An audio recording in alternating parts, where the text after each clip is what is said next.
Hello everyone, I hope you all are doing well and I wish you all the best कि आपकी जो stock market की journey है investment की, trading की, वो अच्छी जाए और आप मार्केट से अच्छे पैसे कमाए guys. And thank you so much for watching my YouTube channel videos. सो आने वाला है एक नया IPO United coat fab Limited का। तो आईपीओ डिटेल्स देखते हैं। आईपीओ डेट जो है वो 13 जून 2024 से लेकर 19 जून 2024 तक है। फेस वैल्यू 10 रुपये पर शेयर। प्राइस 70 रुपीज़ पर शेयर है। लॉट साइज़ 2000 शेयर्स का है। टोटल इशू साइज़ 51,84,000 शेयर्स है। करीब 36 करोड़ 29 लाख रुपए कंपनी जुटाने वाली है इस टोटल इशू साइज़ से। एंड गाइस सारे के सारे फ्रेश इश्यूज़ है। आप देख सकते हैं एक भी शेयर OFS मतलब ऑफ़र फॉर सेल के ज़रिए नहीं आएगा। सारे के सारे फ्रेश इश्यूज़ है। 51,84,000 शेयर्स, 36 करोड़ 29 लाख रुपए कंपनी जुटाने वाली है इस टोटल इशू साइज से, सॉरी फ्रेश इश्यूज से। और इसका बेसिस ऑफ अलॉटमेंट 20 जून 2024 को है। इनिशिएशन ऑफ रिफंड्स की जो डेट है वो 21 जून 2024 है। And credit of shares to demat, so it means कि आपने मान लो अप्लाई किया आईपीओ में और आपका आईपीओ लग गया तो शेयर्स जो है आपके डीमेट अकाउंट में क्रेडिट होंगे। वो डेट भी सेम है, 21 जून 2024। लिस्टिंग डेट 24 जून 2024 है। Cut off time for UPI mandate confirmation शाम को 5 बजे 19 जून 2024 है गाइस। और issue type fix price issue IPO. Listing जो है वो BSE SME पे होने वाली है गाइस। तो ये एक स्मॉल एंड मीडियम एंटरप्राइजेस का आईपीओ है, मेन बोर्ड आईपीओ नहीं है। और share holding pre issue 1,20,06,000। Share holding post issue 1,71,90,000 है। सो बेसिकली आप जो ये शेयर होल्डिंग पोस्ट इश्यू का जो फिगर है उसमें से शेयर होल्डिंग प्री इश्यू का फिगर माइनस करोगे तो आपको फ्रेश इश्यूज़ के जो नंबर ऑफ शेयर्स है वो मिलेंगे गाइस। और रिजर्वेशन 50-50% है। Retail shares offered 50% of the net issue, other shares offered 50% of the net issue है। एंड रिटेल कैटेगरी में मिनिमम हो या मैक्सिमम हो एक ही लॉट के लिए अप्लाई करना है। 2000 शेयर्स आ जाएंगे, 1,40,000 रुपये आपको देने पड़ेंगे। और HNI में मिनिमम 2 लॉट के लिए अप्लाई करना है, 4,000 शेयर्स आएंगे, 2,80,000 रुपये आपको गाइस देने होंगे। सो ऐसे आपको ध्यान रहे कि ऐसे में IPO है तो इसमें सिर्फ लॉट में डील्स होगी, मतलब आप सिंगल शेयर्स जो है वो बेच नहीं पाएंगे लिस्टिंग के बाद। और दूसरी बात कि ये जो लॉट साइज़ है वो चेंज होने की प्रोबेबिलिटी होती है। जैसे कि यहाँ पर ये 2000 है फॉर एन एग्जांपल, तो हो सकता है कि लिस्टिंग के बाद लॉट साइज़ चेंज हो, ज़रूरी नहीं है लेकिन कभी होता है, नहीं होता है, लाइक दैट। तो वो टाइम के साथ पता चल जाएगा। मतलब अगर उससे पहले तो आपने कभी IPO अप्लाई किया, आपका IPO ये लग गया, देन मतलब आपको देखते एक होता है ना कि वॉच करने की ज़रूरत है। और तीसरी बात कि आपको पता ही है कि इसमें अमाउंट ज़्यादा लगती है, 1,40,000 आप देख सकते हो। तो SME IPOs का जो सिस्टम फॉर्मेट है वो है ही कुछ इस तरह का कि 1 लाख से तो ऊपर की रकम ही हमेशा चाहिए। एटलीस्ट अभी तक का तो सिस्टम यही है। वो ऊपर की जो रकम होती है वो थोड़ी वेरी करती है, बट 1 लाख से ऊपर की रकम चाहिए। जैसा कि यहाँ पर 1,40,000 है तो कभी 1,25,000, 1,03,000, 1,15,000, 1,38,000, ऐसे अलग अलग वेरी करता रहता है। बट लाख रुपए से ऊपर की रकम चाहिए। So it's a very heavy amount guys. आप समझने की कोशिश करना कि कुछ जो छोटे छोटे लोग होते हैं जो बेचारे थोड़े थोड़े पैसे कलेक्ट करके इन्वेस्टमेंट के लिए जोड़ते हैं पैसे, उनका तो कितनों का तो 2, 5, 7 लाख का तो टोटल पोर्टफोलियो साइज़ होता है। और उसमें से ही ये लगभग 20-30% अमाउंट जो है वो सीधी एक IPO में डालनी पड़ती है। तो इस बात का ध्यान रहेगा इस। प्रमोटर्स की बात करें तो Nirmal Kumar Mangal Chand Mittal and mister Gagan Nirmal Kumar Mittal, okay. तो ये कंपनी के प्रमोटर्स है जिनकी शेयर होल्डिंग प्री इशू 100% है और शेयर होल्डिंग पोस्ट इशू 69.84% है। मतलब आफ्टर IPO इनकी होल्डिंग जो है वो 69.84% की हो जाएगी। अब अगर कंपनी के बिज़नेस के बारे में बात करें यूनाइटेड कोट फैब की, सो बेसिकली 2015 से इनकॉर्पोरेटेड है। और ये टेक्सटाइल इंडस्ट्रीज़ में कंपनी, इसका जो बिज़नेस है उनको टेक्सटाइल इंडस्ट्रीज़ लगता है। United coat fab Limited manufactures high quality open end yarn for the textile industry. The company's clients include textile manufacturers, garment exporters, and distributors. The companies product portfolio includes open end cotton yarn and cotton यान। So basically company जो है वो यान manufacturing करती है। In case अगर आपको idea नहीं है तो मैं बताना चाहूँगा यहाँ पर, यान इसका मतलब होता है एक सिंपल सा धागा। अब जैसे कि अब एक नॉर्मल तरीके से समझाऊँ तो आपका टी शर्ट होता है, तो टी शर्ट के अंदर समझ लो कि टी शर्ट में बहुत सारे ऐसे धागे होते हैं। अगर आप टी शर्ट को फाड़ दोगे और एक एक मतलब उसके अंदर से धागा निकालोगे तो एक सिंगल धागा होता है, दैट इज़ कॉल्ड एज यान। उसको फिर कुछ जो भी सिस्टम से कुछ मिला जुला के मशीनरी के थ्रू वो कपड़ा बनाया जाता है, मतलब कपड़ा, टी शर्ट, साड़ी, जो भी है XYZ बहुत सारी चीज़ें। तो बेसिकली कंपनी जो है वो यान बनाती है, cotton yarn and open end cotton यान।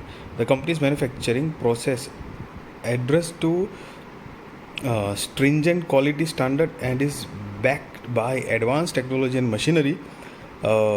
The manufacturing facility of the company situated in Taluka, Ahmedabad.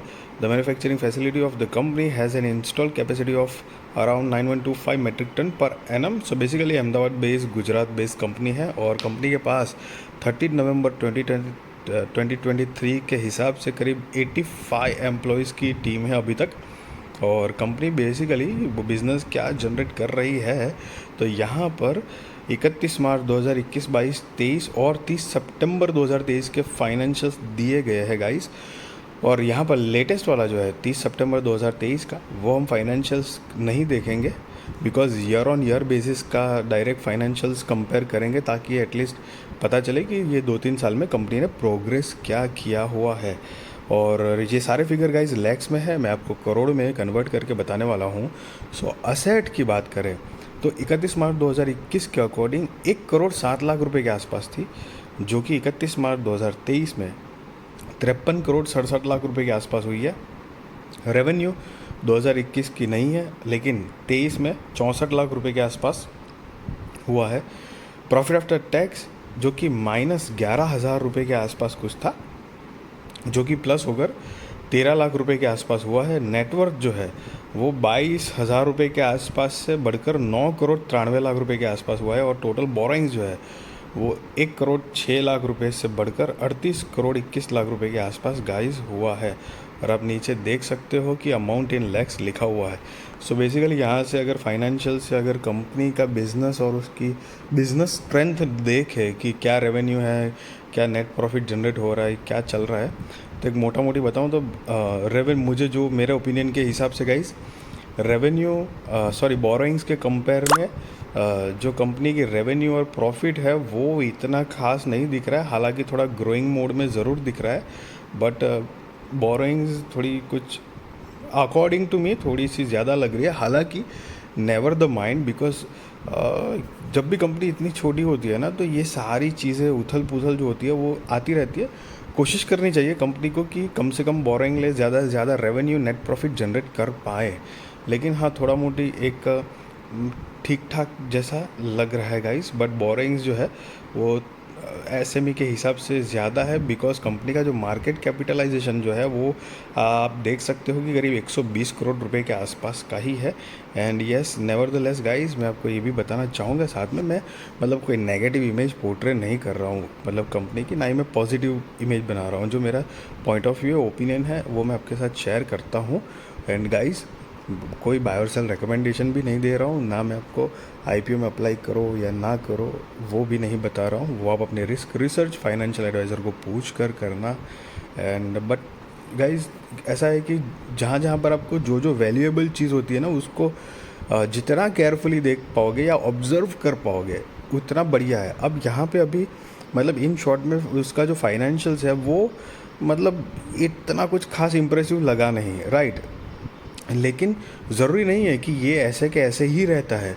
मतलब कंपनी अगर फ्यूचर में बढ़िया प्रोग्रेस करेगी, मतलब बढ़िया बिजनेस जनरेट कर पाएगी, तो उस तरह से फाइनेंशियल्स भी चेंज हो गए। बट उस चक्कर में हमको इम्प्रैक्टिकल इमोशनल डिसीजंस मार्केट में जितने कम लोगे एटलीस्ट उतना आप पैसा कमाओ या ना कमाओ उसका तो पता नहीं, लेकिन कम से कम आप ना थोड़ा सा सेफ़र साइड में रहोगे, क्योंकि ये जो इमोशंस में बहुत सारी चीज़ें बिखर जाती है। हम छोटे जो रिटेलर्स होते हैं, ख़ास तौर पे ट्रेडिंग में और इन्वेस्टमेंट में भी कई बार हो जाता है कि इन्वेस्टमेंट में ऐसा होता है कि भाई अच्छा खासा स्टॉक चुना होता है। मैंने बहुत लोगों को देखा है ऐसे कि अच्छा खासा स्टॉक चुना होता है, मतलब कंपनी बढ़िया, फंडामेंटली स्ट्रॉन्ग एंड फाइनेंशियल्स बढ़िया, मतलब एक तरीके से बोले ना 5 में से 4-5 स्टार लाइक कंपनी चुनी है, और स्टॉक की प्राइस भी एक बढ़िया दाम पे भी चुनी है।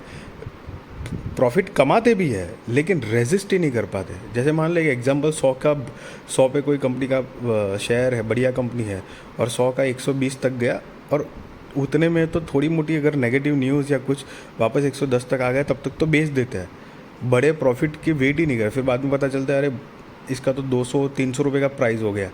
यस ब्रदर, बट एटलीस्ट आप बढ़िया कंपनी चुन के अगर चुनी है तो इंतज़ार तो करिए, देखिए तो सही, आप उसी हिसाब से धीरे धीरे वो कॉन्फिडेंस डेवलप होता है। So this are the things. Yes guys, and company का जो EPS है, pre IPO 0.12, post IPO 3.43, PX pre IPO 603.32 and post IPO 20.38 है। और नोट ये जो आप नीचे देख रहे हो, बेसिकली उन्होंने EPS प्री IPO और पोस्ट IPO कैसे कैलकुलेट किया गया है उसके बारे में बताया हुआ है गाइस। सो अगर आप चाहो तो पॉज करके पढ़ सकते हो।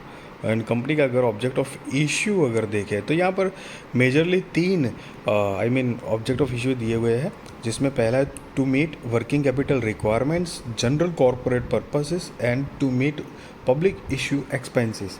सो बेसिकली ये 3 मेजर रीजंस दिए guys. And yes, I would like to say, and be responsible trader guys, be responsible investor, value your money, and I wish you all the best कि आपकी जो स्टॉक मार्केट की journey है investment trading की वो अच्छी जाए, आप मार्केट से अच्छे पैसे कमाए गाइस।